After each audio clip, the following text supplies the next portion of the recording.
Hello, everyone. Welcome back to another episode of Energy Unleashed. My name is Suzanne Worthley, and I am with my partner, Kim Hess, today.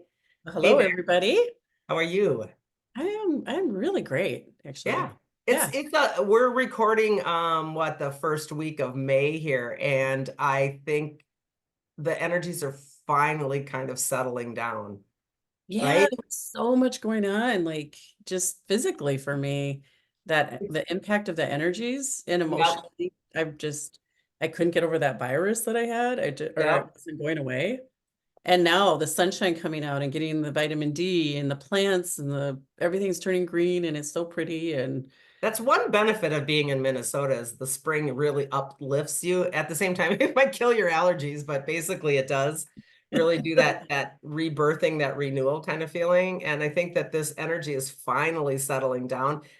That said, I don't think it's going to settle down, meaning I think things are really pretty volatile. And Kim and I, touch base obviously prior and talk about the things that we're up against. And we were just saying, it's a crazy time. And I think we could say this every single podcast recording because it's going to be a crazy time. And I don't think that that's going to go away if ever. It's the perspective of how we look at the crazy time and how we float through it and navigate it. And one of the things that I want to bring up today that we're going to discuss further and unleash a little bit is the concept of we did another podcast probably, I don't know, 4 or 5 months ago on your story and meaning your storyline and does that align with your higher self.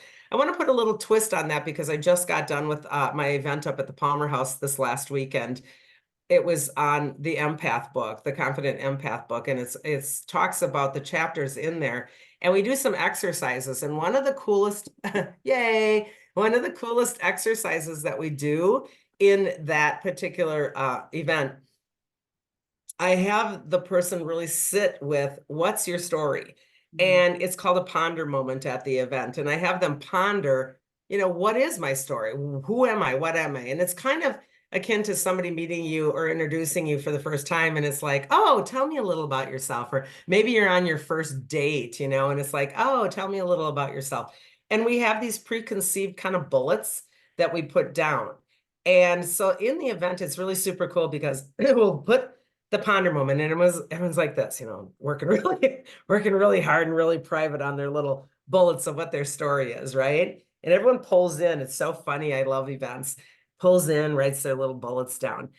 And then I have them sit with that for a second and I have them look at what is it in that story that you still struggle with. Maybe it's a belief system, that I have to be this, or maybe it's my relationship with my mother, or maybe it's, I got abused when I was 10 or whatever it is. And so then we really decipher what is that thing that I hang on to in that story. Most oftentimes, obviously, it's about a victimization point. And I have them take a piece of paper and put that person's face or name or that situation, or maybe it's even something as simple as my relationship with my spouse. I have them put it on a piece of paper in any visual way that they want to, and that's across from them. We all put earplugs in so nobody can hear each other, and we all face the wall so nobody can even see each other. And I ask them to start using an emotions sheet and a feelings sheet and start to articulate and talk to the thing in the chair. And the thing, again, maybe a person or a belief. And really start to spew out how hurtful this is or how victimized I feel and what that feels like.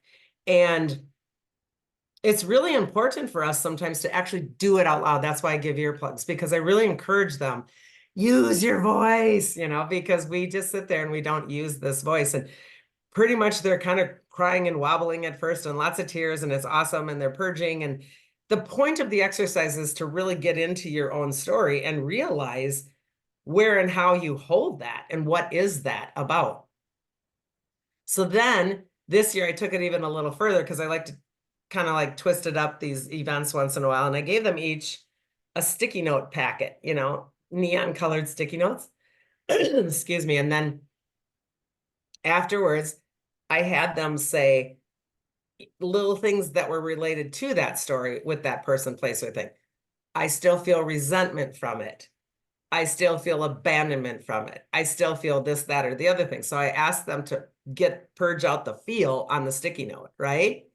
And then I asked them to take the sticky note and stick it on their body where it still holds in their body as a dis-ease. Oh, It that's wow. was crazy because when we finally connect the dot with first and foremost the story, how we're still hanging on to the story and breathing in that story and making it real, Mhm. then we start to purge all of that stuff and really realize I can break down that narrative. Okay. Mhm. But boy, when we start to pull out those feels and actually realize I'm still holding anger or resentment or abandonment or betrayal. What does betrayal feel like in this physical body of Suzanne? And where does that reside as a dis-ease? Because then I can start to monitor it and take care of it and own it. And the sticky notes were going on and on and on. And as a visual from the outside, it was, I mean, it's not a funny thing, but it was because I 'Cause you've wanted. not done that part before in a class, have you? Is No, this is brand new. standing I in thought it? it, I thought Oh of my it in the God. shower about 3 days before the event. You know, the shower's your best office, right? Right. And and I was like, oh my God. It was just this feeling of if you can own, you have 500 sticky notes on your On neck, your throat. Yeah. right? Or if you can own, you have 500 sticky notes on your gut, maybe you want to start working on that chakra, right? Right. And I also wanted them to go through a evolution of not so sad. I wanted ownership and almost humor at the end. And so I rung the little bell, which means pay attention. And I said, if you're willing, and you don't have to, if you're willing and you want to turn around and share your sticky note attachments with everybody, do so. And everybody's turning around and we were dying laughing. Because they all had different colors and they were all just, and some was all neck and some was all, and we were literally peeing in our pants laughing. It was so cute. It was so adorable, which then brought it to a really better humoristic place. Like, oh my God, I'm not alone in this. I'm not the only one with 500 sticky notes on my forehead or whatever, right? So it brought this kind of oneness back again in terms of that's kind of, I'm not an idiot. I'm not broken. I'm not bad. We can get rid of all of that stuff. And then I asked them to really gracefully take off their sticky notes. And if they chose to, which all of them did, chose to keep them and bring them home and do something with them, whether you want to work further with them or whether you want to burn them or whatever you want to do with them. And then they got super emotional again and we're taking them off very quietly and very gracefully and really owning it. And it was such a profound thing that we did. This exercise was such a profound thing that we did. And then we take a break and we do some things and we come back. And the very next exercise on top of that is now pick a new friend that you don't know and share your story. Mm. And what was so incredibly cathartic about this and why I wanted to bring this subject up again from a different angle is when we go that deep into work, our story can even change right then. Yeah. Mm-hmm. So if I just met you and I share my story, it's things like, well, I do energy work and I have 4 adult kids and I have, four grandkids and now it's like, oh my God, I blah, blah, blah. And I was hearing words like my purpose in life is. Now I can guarantee you that person, had they just met a different person out of the blue, wouldn't have that conversation saying my purpose in life here is. Mm-hmm. And it just brings everything to this really intimate sharing space of first and foremost, sharing with yourself on what it is that you believe, attaching that to the physical form, and then being able to own it as a story that is changeable. It was profound. I am just sitting here thinking about this, that I need to do this right now. Like I do. I got Because a bunch of sticky notes. thinking about my story, it has changed. And I haven't gone through that exercise to really, because once you feel it and you feel it in your gut, the story is so easy to tell. Oh, And right now, I feel like I don't have a good story. Like somebody asked me recently, like, what do you do? And I'm like, a little this, a little that. yeah. I just didn't really have a good answer to my story. And And it that, just Kim, dawned on me actually, that that actually might be healing. And it's so funny that you're struggling because you didn't have a story, when in reality, the story is illusionary anyway. So maybe you, by not having a story, are really at a great place, but we don't know how to be. Look right, at your head. right. Huh, light bulb. Well, maybe. Yeah, because we don't know how to be and be okay with that. Well, because I feel like everything in the last gosh, for a while, it's been so transitional and changing so rapidly. And I'm, it's like in your head, you're like, I'm going to land in a place that's going to be amazing. This is what it's going to be. And you don't, right? You don't That land. that's And the danger of the story. yeah, right. And so that's why I think it's really, just when somebody asked me, I met somebody new and they were like, well, so what do you do? And I'm like, huh, what do I do? Like Yeah. it wasn't a good talk track at all. Like What if that very good. person, and this is why I love not prompting us before we do these, because your face is so beautifully genuine, because you're like, "Huh," a lot. What if that person came to you instead of saying, what do you do? What if that person approached you from an aspect of who are you and what are you becoming in life at this point? Oh, that's even deeper. Like, Right. yeah, because it's so easy to rattle off 3D stuff of Exactly. whatever. But becoming, I mean, and so it is also very personal. Like depending on who's Exactly. asking it, I wouldn't necessarily go there with them because I know. Do you see how all these boundaries and limitations are so illusionary and fake? Because I get that. I don't know if I'd want to be intimately sharing with someone that I barely know. And on the other hand, why not? Who cares? It's yeah. so strange. It's part of our story. Part of Mhm. our story is even a limitation of I'm not going to tell you my story. Or part of my story is I'm going to stick with my story and I'm going to shove it out there, even though that isn't my story. It goes all this thing we could dissect and unleash for, I swear to Yeah. God, 5 hours because it's all bullshit. There isn't anything that's real about it. Well, when I first did this with you and your first class, I think it was your first class that you held Mhm. after the book came out and or before the book came out actually. And my story after how many years, like 7 or 8 years, was still corporate. It was Yeah. still what I accomplished, including Right. having children and, Yep. being married and all the things. And it was like, and that was part of that class. That was such an eye opener, but I also wasn't, it takes a lot to really dig deep to see the wounds, right? Mhm. Because they're It covered up takes the so courage. well Yeah. in the story that Yep. you don't bring those things forward because it's private. You don't want people to know, or you don't even recognize it. Like I didn't recognize some of my stuff because my belief was that it was all okay. It was, Yep. what it should be. And so I think it's so interesting. Every person goes through it differently, but that it's hard to bring up the things that are really deep and bring that forward to even start to work with it, like with the sticky notes and all the different things. It takes a lot. It takes a lot of time and introspection to bring that forward. And So I it's had a hard vulnerable. time in your first class because I'm like, well, I don't really have anything. Like, I don't Yeah. know. Come Yeah. on, really? I was I like, think the sticky notes was pretty profound in that it was so visual mhm. and tactile, meaning I'm sticking it right here. And then I'm realizing, My oh my heart God, is like, that's sticky inside of my actual physical form because it's stuck in yeah, there. Like that dis-ease is, and that belief is stuck in there. And so it was such an interesting, and anybody can do this at home. I mean, get a thing of sticky notes and really start working on what does my body hold and where, and it's profound. yeah, And then seriously, go look in the mirror. It's hysterically funny, but it really isn't because it's really, really funny because we do this to ourselves. How we do. silly are we? We do. How would I possibly be okay with having 15 notes on my throat because I'm the one that's bitching about my throat and bitching about the things on my throat, but I'm the one that's holding them on my throat, and so on and so on and so on. It's just it's almost gets it to a place of silliness, which in my work oftentimes makes it easier to just go, okay, Right. are you done? Are you done now? Yeah. And let's move on from this. Yeah. Yeah, Let's let isn't it it go. funny? And yeah. Yeah. Cause I love this idea. I'm going to do this because there are parts of my body that feel really heavy again after Yeah, going through the last couple of months. yeah, Mhm.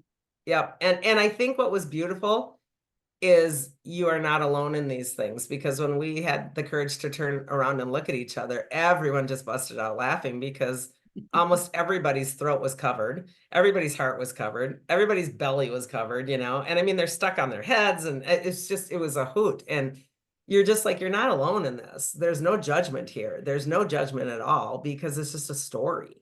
Mhm. It's just information. So I've been doing a lot of work on dark night of the soul or shadow work or whatever, again, label you want to put on all this stuff. And you know, really breaking down some of the story too, and realizing sometimes, I was sharing this at the event, sometimes we hang on to the story, even though it does not benefit us. We hang on to that story because that's actually in our contorted way a feeling of safe, and it's not, but it's what we know, and I'm going to hang on to that no matter what. Let's say I got, you know, sexually abused or physically abused as a child, and I will have all kinds of problems in my sacral and root chakra from that, and I'm sick, but I'm not going to go do the work and uncover all of that because it's safer to just hold on to the pain, because the pain at least makes me human and I feel like I've got control of the pain, and all of that is an illusion. Mm. You see it in so many different scenarios with people that Yep. are, I have a couple people in mind right now that they're totally doing that. Like the suffering is going to bring something for them, Oh gosh, you know? yes. And that I deserve it, whatever that is, to Yes. feel this Victimization. pain. Yep. Oh God. And the funniest part is the contorted way that the energy works of the pain keeps me safe, when actually it absolutely is the opposite. It's a mind flip in there. And when you finally can paradigm shift that not only it doesn't not keep me safe, it doesn't keep me healthy. You Yeah. know, we start to see, goodness sakes, I've got 15 sticky notes there. Maybe I want to do something about it. So it's very common. And I don't think anyone's bad or broken again for doing this kind of thing of holding on to my pain because it's my story. It's very difficult to dig in and create a new story, because when we don't have an answer, oh, we just did this so much in the class too. What is the answer? What's the right? What's the wrong? There isn't an answer to so much of this. And I love teaching classes sometimes, and because it'll blow people's minds, because it is a this and a that. And this is it, or is it? You know, I mean, that whole weekend of like mind screw on, just give me the answer. And I'm like, there isn't one. And that's what's so fun when you have a group of people, because they're struggling so hard to land the plane. And that's why we hang on to a story, because it's still a this Mhm. or a that. And it can't be both or none of them, because I'm hanging on to it as an identity and a personality shard. And it's so hard to just let go of all of that. Like you said, you were going to tell her everything you know, what do you do? And I love that. I'm one of those people that will say, hey, what do you do? You know, Yeah. what do you do for a living? You know, maybe I should say, how do you feel about your soul growth on this planet at this time? You know, I mean, you'd be like, what? What? who, Who who invited her to the party? yeah, the party clears out. Yeah, so you know, I mean, we're very trained monkeys, Yeah, you know. absolutely.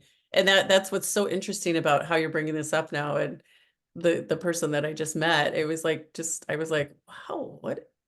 Yeah, I really was stumped because I haven't been working enough internally to talk about my story and to work through some things that are newer, in the healing process that I need to address. yeah, I can feel it.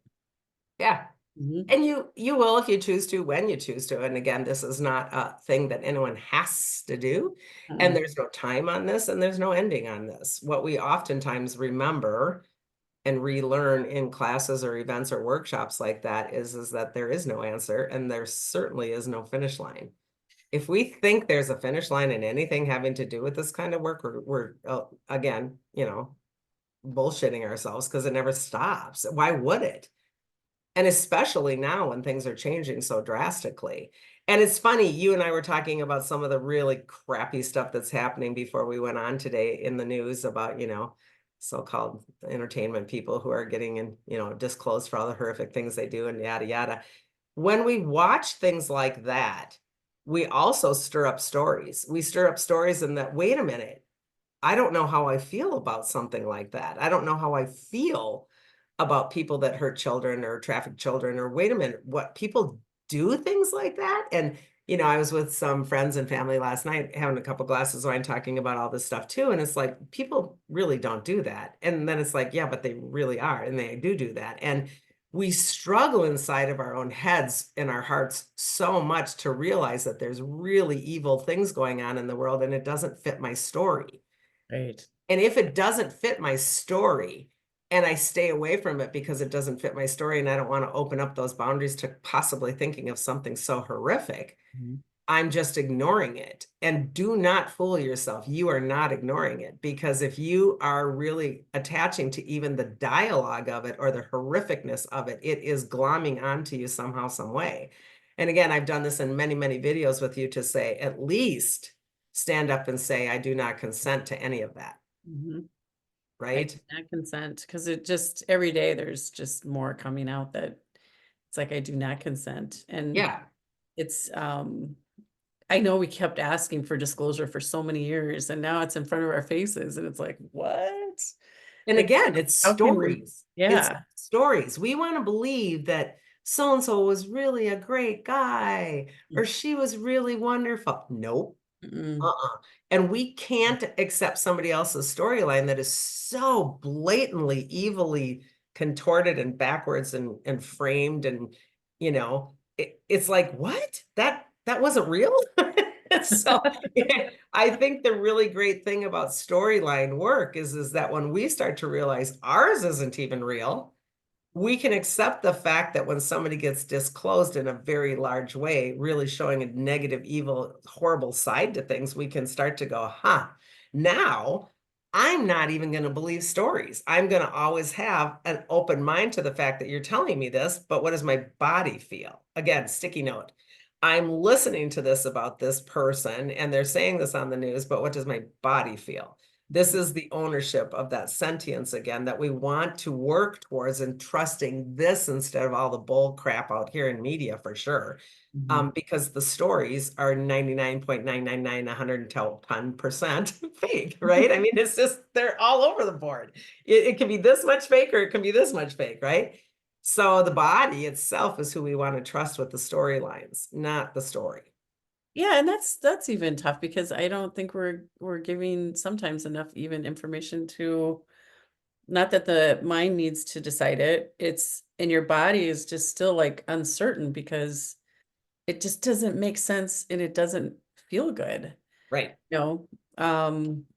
So it's tough right now, especially depending on what you're viewing in the media or what rabbit holes you're going down or whatever that might be.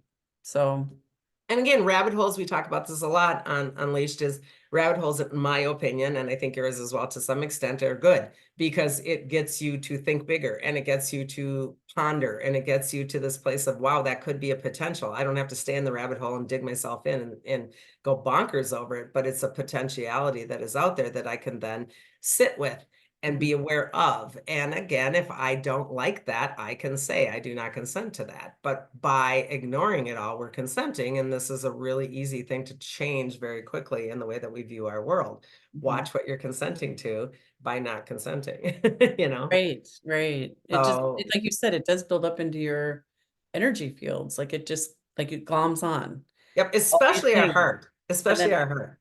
all of a sudden you're like, why do I feel so heavy? And Yep. it's all the stuff. And this is that bigger, quantum empathing. This is that bigger collective empathing. I'm hurting for Ukraine. I'm hurting for those children. I'm hurting for trafficking. I'm hurting. Great, but get it out of your body. And that's those other, you can look back at some other Unleashed podcasts for that stuff on how to move that stuff through. But Mhm. it doesn't have to be my story. It isn't my story. And I want to round down and end with this. It's very important for us to also own that is not my story. And I want to make this clear without sounding uncaring. My the story in Ukraine is not my story, or I would be in Ukraine right now. Hmm. It doesn't mean it's not a story, but very clearly make sure that you know that that's not my story at this point in time in the present moment. Because if I make it my story, I'm glomming onto it empathically and feeding the fear of it. Mhm. So be aware that I can send prayer to that story, but it's not my story. or my incarnated body would be in the Ukraine. Hmm. Are you following that? Because your face is like, what the heck? I am totally following that in a And you can because challenge it. It's fine. no, I'm not going to challenge it. I agree with you in that when you take on stories like, I mean, Ukraine, there's just so much around it. Yes. Um, and there's so much money going over there. There's just a lot of, it feels like there is a reason, but there's also corruption. And we And don't even know so the true story. you That's don't know what the true that's story, but right. you look at the information they're giving you, it's like that just doesn't seem right. And Right. so, but for me to say I don't, that's not my story, I don't consent and walk away from it, it totally makes sense. But you're right that if it was really your purpose to be part of the Ukraine story, you would be there. Right. Like you would be experiencing everything that they're going through there. So again, honor the soul contract of the beings that are there. Send them love unconditionally. Send out to the universe what you do want, not focusing on what you don't want, and Mhm. don't believe 100% of the story, especially with the Ukraine, because that whole thing started out with fake footage and it wasn't even real. And these are stories that were being spoon-fed that aren't real. So we want to just make sure that we're always going back to my personal story. My personal story is I can go in and feel this and disassociate from it in a great way, meaning I'm sending prayer, I'm letting it go. Where's my story involved with that story? So and are they even real and authentic? These can just get really, these conversations could go on, like I said, for 5 hours because stories are just stories. Right. And we want to be very clear on that. So, Right, and because they're we're the teachable. co-creators of these stories. Yeah. Like when you think about that, everything that we like become part of, we're co-creating whatever that is. Yep. And man, there's just a lot of stories right now. And just be aware they're going to get bigger and more fantastical, right? And I think Leslie. what's really going to be hard, Kim, is that the more we unearth in true, I don't want to use the word true, the more we unearth in information that has been buried for our entire existence, the more we're as a species are going to struggle with the lie of the story that we've been told for our creation period. Yes. This is the biggest conversation on this, and maybe we can dovetail into another one sometime specifically on that, because when we start to really unearth the truths of things like what was kept out of the Bible, for example, or how edited it is, and I'm not just talking religion, I'm talking everything in terms of, we're going to start to go, wait a minute, what? And we're going to start to realize that we've been handed a really big package of lies for our so-called story of creation period. Mhm. And that is going to rock the world. And this, by the way, is why the benevolent beings that help this planetary ascension spoon feed us disclosure too. Because if Yeah. they just let this all out, people would just, Oh, there, yeah. I don't know what that would create in people because it's just so unbelievable. right. Yeah, yeah, society wouldn't, I'm not sure how people would just expire. So do your own personal work and unraveling your own story, because by the time those big stories come that are all fake, you're realizing, oh, I've done a little bit of that work myself. I can roll with this. I can change with this. I can dissect this. I can discern this. So the practicum starts here, Mhm. which in the long run is great because again, then you're the human being instead of the doing. Right. Right. So That totally makes sense. Yeah. yeah, it was a lot this weekend. Oh my gosh. I wish I could have been there. Oh, Yeah, go out and get us some sticky notes. Everyone's got I some. needed to do the sticky note exercise, so I'll do that. Yeah. Maybe I'll make a TikTok. Okay, everybody. Well, on behalf of Kim and I, thanks so much for listening. Take what resonates, toss what doesn't. Maybe hit the like, share, and subscribe button and leave us a comment. We've been getting some comments lately and we love that. And then that gives us some information of where to go forward with the information that we are sharing also. So it gives us a little, like, hey, I'd like to know about this, and we will certainly be there for you. So There you until go. next, everybody, cosmic hugs. Goodbye.